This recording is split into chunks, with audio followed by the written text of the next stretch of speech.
الحمد لله رب العالمين، والصلاة والسلام على سيد الأنبياء والمرسلين وعلى آله الطيبين وأصحابه الطاهرين ومن تبعهم بإحسان إلى يوم الدين. أما بعد، فقد قال الله تعالى في كلامه المجيد والفرقان الحميد: فأعوذ بالله من الشيطان الرجيم. بسم الله الرحمن الرحيم. يا أيها الذين آمنوا استعينوا بالصبر والصلاة إن الله مع الصابرين. ولا تقولوا لمن يقتل في سبيل الله أموات بل أحياء ولكن لا تشعرون. وقال تعالى: وجعلنا في قلوب الذين اتبعوه رأفة ورحمة ورهبانية ابتدعوها ما كتبناها عليهم إلا ابتغاء رضوان الله فما رعوها حق رعايتها فآتينا الذين آمنوا منهم أجرهم وكثير منهم فاسقون.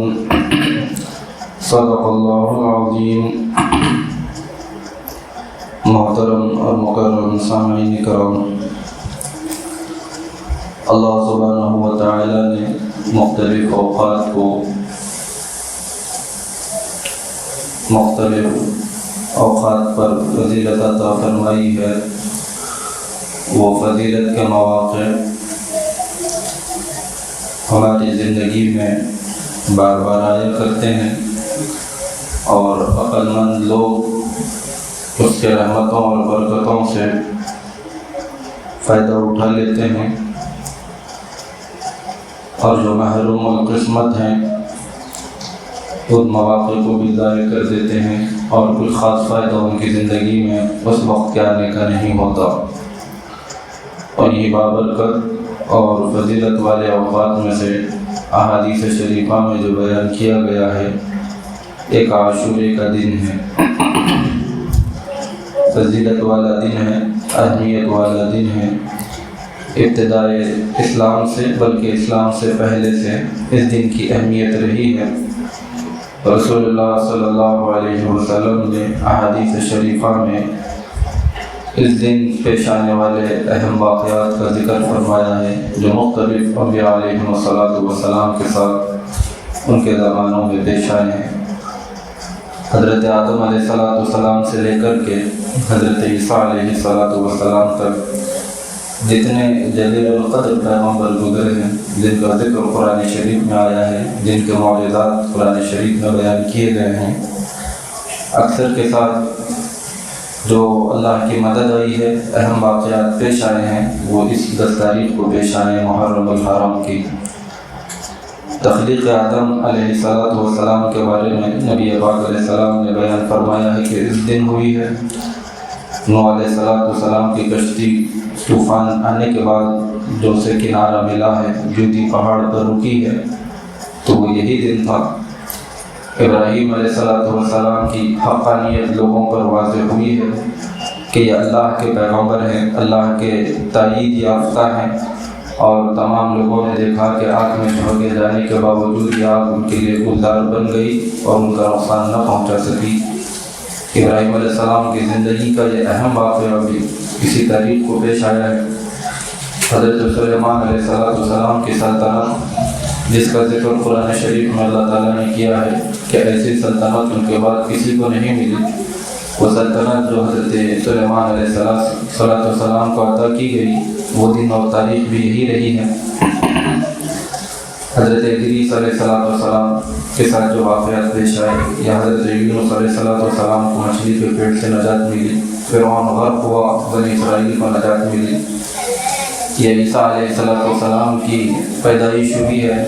اللہ کی قدرت کے اظہار کے ساتھ، اور وہ آسمانوں پر اٹھا لیے گئے. یہ تمام واقعات اسی ماہ محرم میں اور اسی تاریخ کو پیش آئے. اس اعتبار سے بھی یہ دن اہمیت کا حامل دن ہے اور رسول اللہ صلی اللہ علیہ وسلم کی احادیث شریفہ اور تعلیمات کی روشنی میں جو 3 کام ہمیں اس دن کرنے کے ملتے ہیں وہ کچھ اس طرح سے ہے۔ ایک تو توبہ کی ترغیب نبی پاک علیہ الصلوۃ والسلام نے دلائی ہے اس دن میں کہ اپنے اعمال کو اللہ رب العزت کے سامنے پیش کرو، جو گناہ ہوئے ہیں ان سے معافی چاہو، استغفار کا اہتمام کرو، اس لیے کہ یہ وہ دن ہے جس میں اللہ سبحانہ و تعالیٰ نے قوم سے توبہ اور استغفار کو قبول کیا ہے۔ حضرت یونس علیہ السلام کی توبہ قبول ہوئی ہے، ابو البشر حضرت آدم علیہ السلام کی توبہ اس دن قبول ہوئی ہے۔ کیا بھائی کہ اللہ سبحانہ و تعالیٰ تمہاری بھی توبہ قبول کرے اور تمہارے گناہ معاف کرے، اس لیے کہ اس دن کی عبادتوں کو گناہوں کی معافی میں بڑا دخل ہے، تو توبہ اور استغفار کا اہتمام کرنا چاہیے، گناہوں کی معافی کرانا چاہیے۔ اور دوسرا کام جس کی تاکید نبی پاک علیہ الصلوۃ والسلام کی احادیث شریف میں ملتی ہے وہ یہ ہے کہ اس دن کا روزہ رکھا جائے، اور روزے کے بارے میں بھی حضور کریم علیہ الصلوۃ والسلام نے فضیلت بیان کرتے ہوئے ارشاد فرمایا ہے، اللہ کی رحمت سے امید ہے کہ جو اس دن روزہ رکھے گا اس کے پچھلے سال کے 1 سال کے صغیرہ گناہ اللہ سبحانہ و تعالیٰ معاف فرما دیں گے۔ تو ایک تو توبہ اور استغفار کے اہتمام کا حکم تعلیم، اور دوسری جانب جو عبادت کا حکم ہوا اس میں بھی نبی پاک علیہ السلام نے اشارہ کیا کہ گناہوں کی معافی ہوگی اس عبادت کی انجام دہی سے۔ تو توبہ اور استغفار کو ضرور اس دن انجام دینا چاہیے، اس عمل کو اپنے اس وقت کا حصہ بنانا چاہیے کہ ہم توبہ اور استغفار کرنے والے ہوں۔ تیسری چیز اور تیسری تعلیم جو اس دن کے بارے میں حضور پاک علیہ السلام سے منقول ہے وہ یہ ہے کہ اس دن اپنے اہل و عیال پر کھانے پینے میں وسعت اختیار کرے، عام دنوں میں جس طرح کا کھانا پینا ہوتا ہے اس سے زیادہ فراخی کرے، وسعت کرے دسترخوان پر۔ اس کی برکت سے اللہ سبحانہ و تعالیٰ انشاءاللہ سال بھر فخر و فاقے سے اس کو محفوظ فرمائیں گے۔ تو یہ 3 کام احادیث شریفہ میں اس دن کرنے کے ملتے ہیں۔ اس کے بعد دوسرے جو کام ہم اپنے معاشرے میں خاص طور پر بر صغیر میں دیکھتے ہیں ان کا تعلق نبی پاک علیہ السلام کی تعلیمات سے نہیں ہے۔ اس کی مثال اسی طرح سے ہے جس طرح کہ عیسائیوں کی مثال اور ان کا عمل اللہ سبحانہ و تعالیٰ نے قرآن شریف میں بیان کیا۔ عیسائیوں کے بارے میں اللہ سبحانہ و تعالیٰ نے قرآن شریف میں ایک موقع پر کہا کہ وَجَعَلْنَا فِي قُلُوبِ الَّذِينَ اتَّبَعُوهُ رَأْفَةً وَرَحْمَةً، نرم ہم نے ان کے دل کو بنایا ہے، محبت اور شفقت ان کے دل میں ہم نے رکھی ہے۔ وَجَعَلْنَا فِي قُلُوبِ الَّذِينَ اتَّبَعُوهُ رَأْفَةً وَرَحْمَةً وَرَهْبَانِيَّةً ابْتَدَعُوهَا مَا كَتَبْنَاهَا عَلَيْهِمْ إِلَّا ابْتِغَاءَ رِضْوَانِ اللَّهِ فَمَا رَعَوْهَا حَقَّ رِعَایَتِهَا۔ اس کے بعد ان کے اندر جو خرابی در آئی ہے، اللہ تعالیٰ نے کہا کہ انہوں نے رہبانیت کو اختیار کیا۔ رہبانیت یہ ہے کہ دنیا سے انسان اپنے آپ کو کنارہ کش کر لے، شادی بیاہ سے اپنا تعلق نہ رکھے، کام کاروبار سے اپنا تعلق نہ رکھے، زاہدانہ زندگی بسر کرے اور قصب معاش کے لیے توجہ نہ کرے، بلکہ خالص گوشہ نشینی اختیار کرتے ہوئے اللہ کی رضا کے حاصل کرنے کی فکر اور کوشش کرے۔ یہ طریقہ انہوں نے گھڑ لیا۔ اللہ تعالیٰ نے ابتدعوها کا لفظ استعمال کیا اور کہا کہ ہم نے یہ چیز ان کے لیے مقرر نہیں کی تھی، اس کا حکم ہم نے ان کو نہیں دیا تھا، لیکن انہوں نے اپنے لیے اس کو لازم کر لیا، مشقتیں اپنے اوپر طاری کر لی۔ اور اللہ تعالیٰ نے کہا کہ فَمَا رَعَوْهَا حَقَّ رِعَایَتِهَا، پھر اس رہبانیت کے جو تقاضے تھے وہ ان سے پورے نہ ہو سکے، اور خالص اللہ کے لیے یہ کنارہ کش ہونا چاہتے تھے، لیکن دنیا کی محبت ان کے اندر در آ گئی، اور پھر طرح طرح کے مفاسد اخلاقی اور معاشی ان کے اندر در آئے ہیں، اور یہ اللہ کے رحمت سے دور ہو گئے۔ اللہ تعالیٰ نے آیت کے آخری حصے میں کہا کہ جو اپنے مقصد میں کامیاب رہے ہیں اور اللہ کی رضا کو انہوں نے تلاش لیا ہے تو انہیں ان کے اعمال کا اجر پورا دیا جائے گا، اور اکثریت ان میں کی وہ رہی ہے جو گناہ گار اور فاسق رہے۔ اور کس گناہ گاری میں لوگ مبتلا ہوئے، اللہ تعالیٰ نے قرآن شریف میں دوسری جگہ ارشاد فرمایا یا ایھا الذین آمنوا ان کثیرا من الاحبار والرہبان، یہ اکثر وہ لوگ جو کہ رہبانیت کو اختیار کیے ہوئے ہیں، انہوں نے لوگوں کا مال ناحق کھا لیا ہے، یہ اپنے آپ کو لوگوں پر بوجھ بناتے، نظر و نیاز کا مطالبہ کرتے اور اس کے بدلے میں اللہ تعالیٰ کے احکامات کو چھپا کر نرم کر کر ان کو بتاتے، تو یہ اخلاقی مفاسد ان کے اندر آئے اور پھر اس راستے سے انہوں نے توحید کو بھلا دیا، شرک میں مبتلا ہو گئے۔ تو اللہ سبحانہ و تعالیٰ نے عیسائیوں کا یہ طرز عمل بیان کیا، اور اس دن میں اس قوم کو یاد کرنا چاہیے یا قرآن شریف کی اس آیت سے سبق حاصل کرنا چاہیے کہ وہ چیز جس کا حکم اللہ سبحانہ و تعالیٰ نے نہیں دیا، لاکھ خوشنما نظر آئے، لاکھ بہتر نظر آئے، لاکھ ہمارے جذبات کی ترجمانی کرنے والے اعمال ہم کو نظر آئیں، لیکن وہ ہے ابتدعوها، ہمارے اپنی جانب سے گھڑی ہوئی چیز جس کو اللہ نے بیان نہیں کیا، جس کی تعلیم نبی پاک علیہ السلام نے نہیں دی۔ تو جو جس چیز کی تعلیم حضور پاک علیہ السلام نے نہیں دی، جس کا حکم اللہ سبحانہ و تعالیٰ نے نہیں دیا، بندہ اپنے طور پر انجام دے گا، اس کا انجام یہی ہوگا کہ وہ ایک تماشا بن کر رہ جائے گا، اور اس کے اندر سے روحانیت ختم ہو جائے گی، اور اس کی خوشنمائی جو نظر آتی ہے اور اس میں جو عبادت کا پہلو نظر آتا ہے وہ رفتہ رفتہ ختم ہو جاتا ہے، اور پھر اس کے بعد رسم و رواج اور بناوٹ اور بڑوں کے طریقے صرف باقی رہ جاتے ہیں۔ 10 محرم میں یہی کچھ بر صغیر میں ہوا ہے۔ نبی پاک علیہ السلام کی تعلیمات جو رہی ہے ان پر عمل ہوتا بھی ہے یا بعض جگہ اس میں غفلت اور کوتاہی ہوتی ہے، اور دوسری جانب جو حضرت سیدنا امام حسین رضی اللہ عنہ کی شہادت کا واقعہ پیش آیا، ایک غمناک واقعہ ہے اور افسوس اور پشیمانی نہیں بلکہ افسوس اور غم میں مبتلا کرنے والا یہ واقعہ ہے، اور اس کے بارے میں گزشتہ آپ کے سامنے بات رکھی گئی تھی۔ تو اس کے اثرات دوسروں کے جو سنیت میں در آئے ہیں وہ یہ ہے کہ ہم نے رسوم اور رواج کا اس دن کو بنا لیا ہے، اور مختلف رسوم اور رواج اس دن انجام پاتے ہیں جن کا شریعت مطہرہ سے تعلق نہیں ہے۔ اگر یہ چیز ہمیں خوشنما نظر آتی ہے تو یاد رکھنا چاہیے کہ ہمارے خوشنما نظر آنے کی وجہ سے یا ہم کو بھلا لگنے کی وجہ سے اس چیز میں حسن پیدا نہیں ہوتا، وہ عمل اللہ رب العزت کی بارگاہ میں مقبول نہیں ہوتا،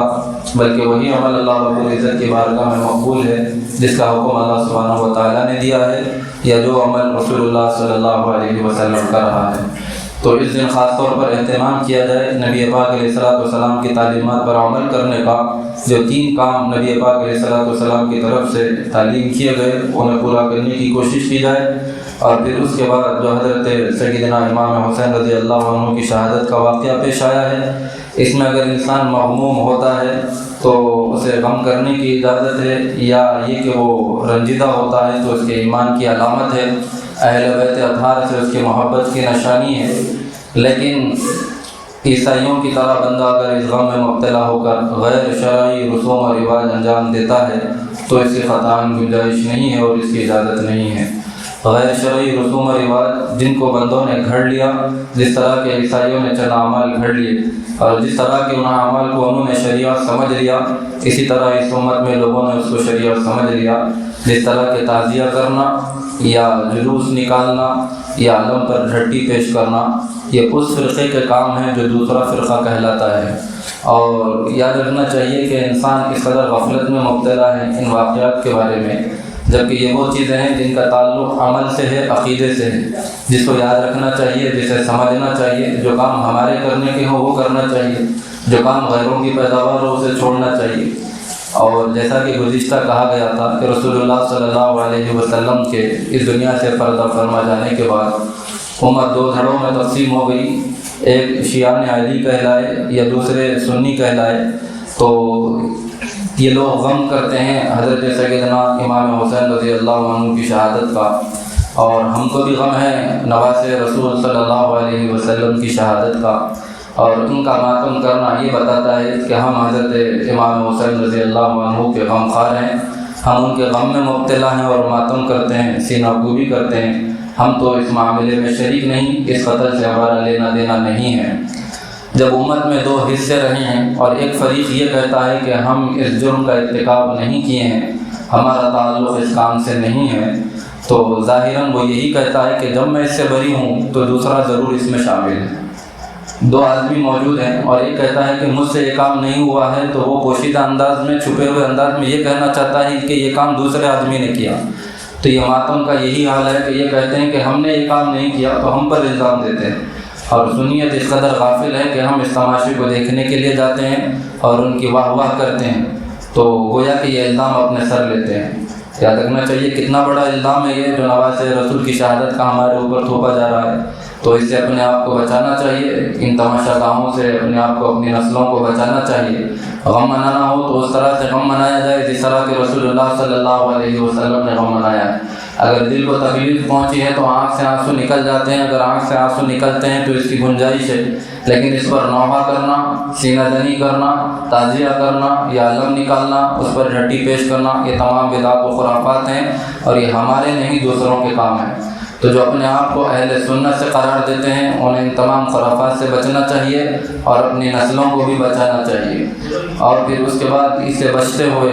اپنی نسلوں میں اہل بیت اطہار کی محبت کو، صحابہ کرام کی محبت کو جاگزی کرنا چاہیے۔ اس واقعے کا ذکر ہونا چاہیے کہ حق کے لیے حضرت سیدنا امام حسین رضی اللہ عنہ نے اپنی جان اللہ کی راہ میں قربان کر دی۔ اور دوسری طرف جس خرابی کی طرف گزشتہ بھی توجہ مبذول کروائی گئی تھی وہ یہ کہ دوسری شہادتوں سے تب موازنہ کر حضرت امام حسین رضی اللہ عنہ کے اقدام کو نعوذ باللہ غلط بابر کرایا جاتا ہے، تو یہ طرز عمل بھی بالکل غلط ہے۔ حضرت سیدنا امام حسین رضی اللہ عنہ نے جو یزید کی مخالفت کی ہے وہ مخالفت حق کی بنیاد پر کی ہے، اقتدار کے لیے نہیں کی ہے۔ یہ سیاسی جنگ نہیں ہے بلکہ حق اور باطل کا معاملہ ہے، معرکہ ہے، جس میں حضرت امام حسین رضی اللہ عنہ حق پر رہے ہیں۔ یہ ہمارا عقیدہ ہے، اور ان کی شہادت یہ مظلومانہ شہادت ہے، ہم اس کو تسلیم کرتے ہیں۔ یہ عقیدہ ہم کو ہماری نسلوں میں منتقل کرنا چاہیے، اور حضرت سیدنا امام حسین رضی اللہ عنہ کی شہادت سے بر صغیر والوں کو سبق لینا چاہیے کہ انسان حق پر قائم رہے۔ اگر بندہ حق پر قائم رہے گا اللہ کی مدد ضرور آئے گی، اگرچہ فوراً نہ آتی ہو، لیکن ایک مرحلہ ضرور آئے گا کہ حق کے ساتھ اللہ کی مدد رہے گی۔ اللہ تعالیٰ نے قرآن شریف میں اعلان کیا ہے کہ میرے اوپر میں نے لازم کر لیا ہے کہ حق کی مدد کروں، ایمان والوں کی مدد کروں۔ اور حضرت سیدنا امام حسین رضی اللہ عنہ میدان میں تو شہید ہو گئے، لیکن اس شہادت کے بعد کے واقعات اگر پڑھے جائیں تو جو واقعات تاریخ اسلام میں پیش آئیں مدینہ منورہ سے، اور اسی طرح مکہ المکرمہ سے، اور سلطنت اسلامیہ میں دوسری جگہ سے یزید کی جو مخالفت شروع ہوئی ہے، اس کی ابتدا حضرت سیدنا امام حسین رضی اللہ عنہ نے کی ہے، اور بہت ہی مختصر عرصے میں 4 یا 5 سال کے عرصے میں یزید کو اختصار سے ہاتھ دھونا پڑا، اور اس کی نسلیں دنیا سے مٹ گئی، اور حضرت سیدنا امام حسین رضی اللہ عنہ کا نام اب تک باقی ہے، اور قیامت تک ضرور انشاءاللہ باقی رہے گا۔ اور پھر اس کے بعد انہی دنوں میں اللہ سبحانہ و تعالیٰ نے حق پر قائم رہنے والوں کی مدد کس طرح سے کی ہے، وہ خوشخبری بھی عالم اسلام کو سنوائی ہے کہ ایک گروہ جو 20 سال تک مظلوم رہا اور وقت کے ظالم اور فرعون کا ظلم سہتا رہا، لیکن 20 سال کے انتظار کے بعد اللہ سبحانہ و تعالیٰ نے حق کو غالب کیا۔ یہ حضرت سیدنا امام حسین رضی اللہ عنہ کی قربانی کے ساتھ سبق حاصل کرنے کا وقت ہے کہ انتظار اگر حق کے لیے لمبا ہوتا ہے تو لمبا ہونے کا کوئی غم نہ کیا جائے، اس لیے کہ اگر اللہ کی مدد شامل حال ہو تو وہ انتظار کا زمانہ بھی بڑا لطف والا اور بڑا حسنات اور درجے دلانے والا ہوتا ہے۔ تو اللہ تعالیٰ نے اس پرفتن دور میں ایک ایسا گروہ جو بے سر و سامان تھا، جن کے پاس اسلحہ نہیں تھا، جو خالص اللہ کے بھروسے پر وقت کے ظالم اور جابر سے ٹکرانے والے رہے، اللہ نے ان کی مدد کی، اور ساری دنیا کے رہنے اور بسنے والے مسلمانوں کو یہ بتایا ہے کہ اگر تمہارا تعلق اللہ سے ہو، اگر اللہ کی رضا کے لیے تمہارے اعمال ہو، تو لا تبدیل لکلمات اللہ، لا تبدیل لسنت اللہ، نہ اللہ کی باتوں میں کوئی تبدیلی ہے، نہ اللہ کے طریقے میں کوئی تبدیلی ہے۔ 1400 سال پہلے میدان بدر میں بے سر و سامان 313 صحابہ کو اللہ سبحانہ و تعالیٰ نے وقت کے طاقتور ترین لشکر کے سامنے فتح عطا کی، تو یہی اللہ کی بات ہے کہ ہماری بات میں اور ہمارے کلمات میں، ہمارے طریقے میں تبدیلی نہیں ہے، اگرچہ کہ زمانہ قیامت کے قریب سے قریب تر ہو جائے اور مادی اعتبار سے دشمن اسلام چاہے کتنا ترقی کر لے، اس کا نظارہ اللہ تعالیٰ نے کرایا ہے کہ بے سر و سامانی کے عالم میں اللہ تعالیٰ نے غلبہ اور فتح عطا فرمائی ہے۔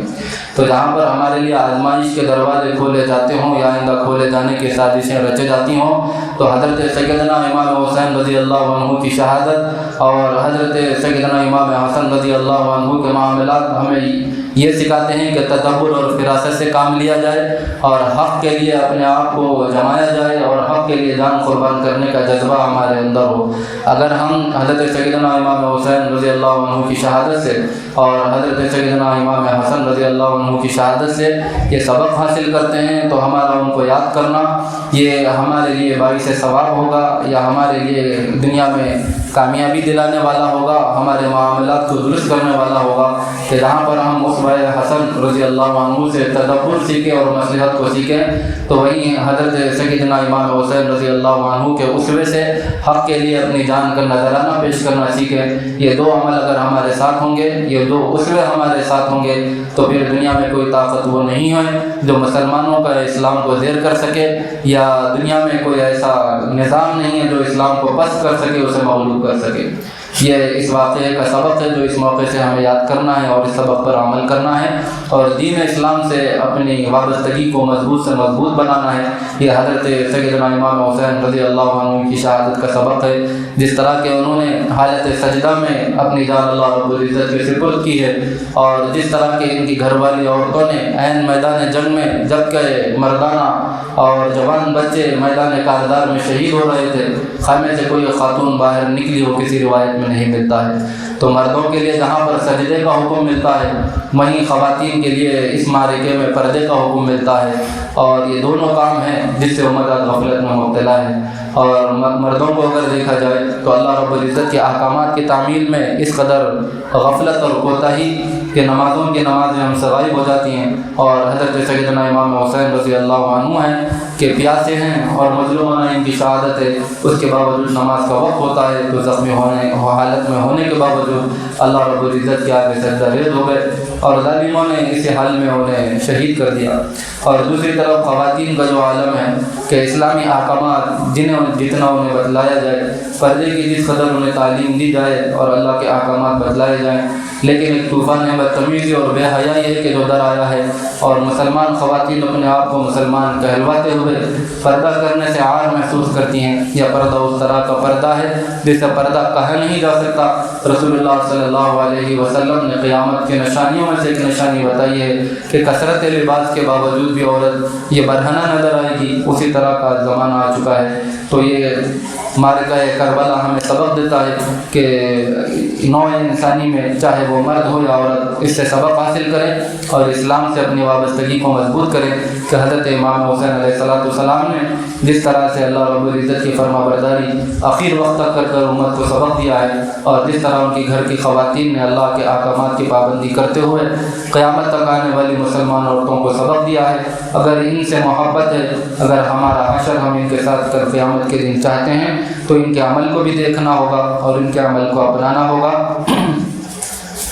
اور پھر اس کے بعد اللہ سبحانہ و تعالیٰ کے رحمت سے امید کی جا سکتی ہے کہ اللہ سبحانہ و تعالیٰ اس سے ہمارے دنیاوی حالات کو بھی بدل دیں گے اور آخرت میں ہمارا حشر ان کے ساتھ ہوگا، دونوں جہانوں میں کامیابی اور ہمیں نصیب ہوگی اور بامراد ہم ہوں گے۔ تو 10 محرم کے تعلق سے جو کام کرنے کے نبی پاک علیہ السلام نے احکامات دیے ہیں، بندہ انہیں کرنے والا بنے اور معرکہ کربلا سے اپنی زندگی میں سبق حاصل کرنے والا اور اپنی زندگی کے اعمال کو، نہج کو، طریقے کو بدلنے والا بنے۔ تو پھر یہ 10 محرم کے موقع سے حضرت امام حسین رضی اللہ عنہ کو یاد کرنا، ان کا نام لینا ہمارے لیے باعث نجات ہوگا۔ لیکن اوروں کی طرح ہم نے بھی اسے صرف واقعے کے طور پر سنا اور سال بھر اس کو بھلا دیے، اور اس انقلابی واقعے سے ہماری زندگی میں انفرادی اور اجتماعی طور پر کوئی انقلاب نہیں آیا۔ تو پھر یاد رکھنا چاہیے کہ جس طرح اور لوگ ذلیل ہو رہے ہیں اور ذلت کی نشانی اللہ نے ان کے اوپر مسلط کر دی ہے، اسی طرح کا حال ہمارے ساتھ ہوگا۔ اگر ہم چاہتے ہوں کہ اللہ کی رحمتوں میں سے حصہ ملے تو پھر ہماری زندگیوں کو بدلنا ہوگا، ہمارے اعمال کو بدلنا ہوگا۔ اگر انسان اپنے آپ کو بدلے گا، اللہ سبحانہ و تعالیٰ کی مدد دونوں جہانوں میں اس کے ساتھ ہوگی۔ تو یہ چند باتیں اس موقع سے یاد رکھنے کی اور عمل کرنے کی ہے۔ اللہ سبحانہ و تعالیٰ سے دعائیں تمام کو علم صحیح اور عمل صالح کی توفیق نصیب فرمائے۔ آمین وآخر دعوانا الحمد للہ رب العالمین۔